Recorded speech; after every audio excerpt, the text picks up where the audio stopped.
Hello everyone, welcome back to our channel.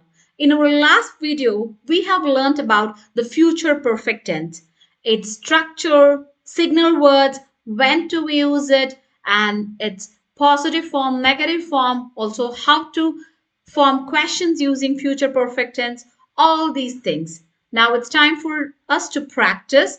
So you can pause the video, take your pen and paper, read the questions, and try to convert this to future perfect tense.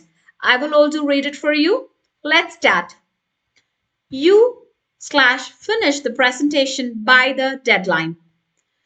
She finish her exams by then so we can go out to celebrate.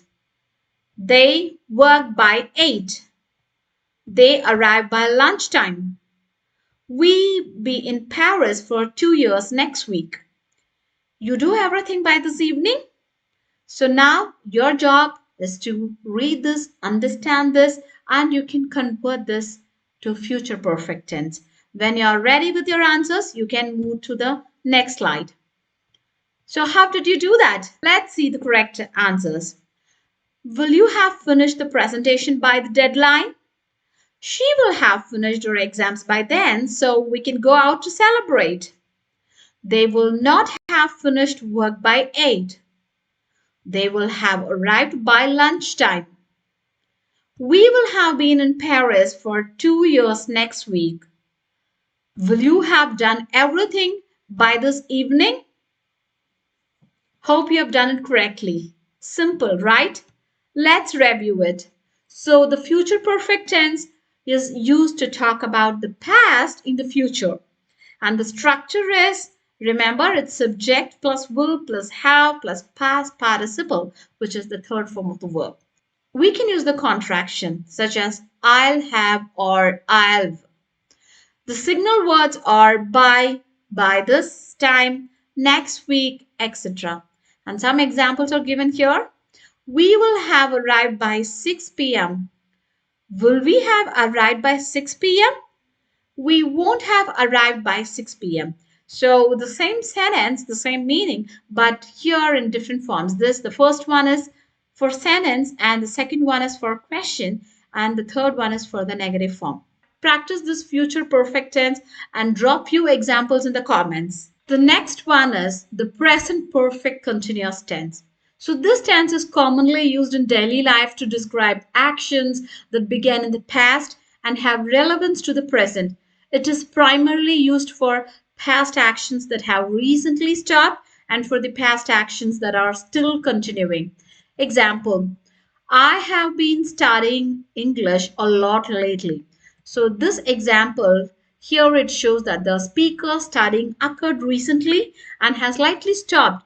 The phrase a lot lately, if you see here, a lot lately. So this emphasizes a recent and repeated action with a noticeable effect in the present. And the next example is she has been feeling better this week, which means like she was not well before, but that feeling better started this week. Okay.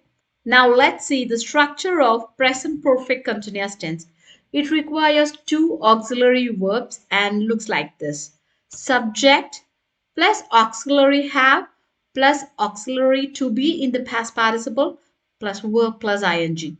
Example, she has been waiting for an hour. Here, the subject she has is an auxiliary verb.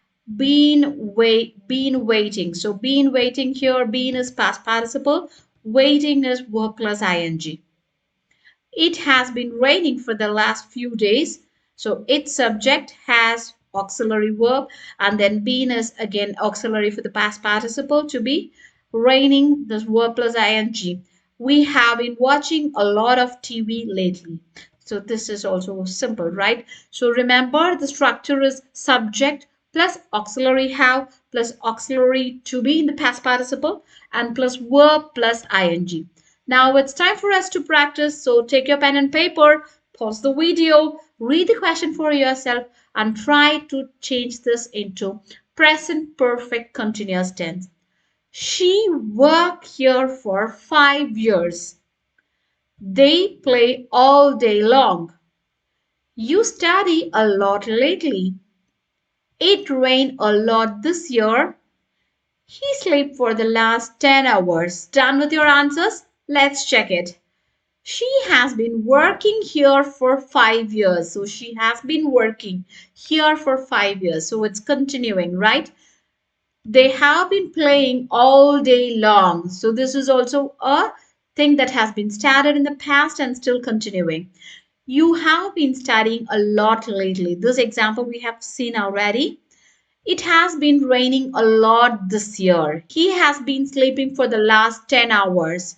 And let's see how to make the negative form and question form using the present perfect continuous tense.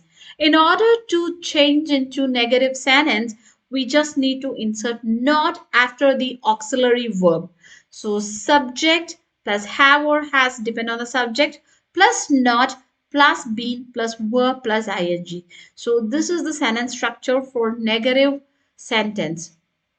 She has not been sleeping well lately. So we are putting not after the first auxiliary verb has. In order to change into question, we need to exchange the subject and the auxiliary verb. So this is the same for all the tenses, right? So we exchange the subject and auxiliary verb. Have or has plus subject plus been plus verb ing. Has she been sleeping well lately? Has come in the first place and she has taken the second place. We can also use contractions and present perfect continuous tense. For I have, it's I've, you have, you, he, she, or it has, he's, she's, it's, and we have, it's we've, they have, it's they've. So for the negative is like, it's I have not means haven't, and she has not as hasn't. Let's see some of the signal words that we use it for this present perfect continuous tense.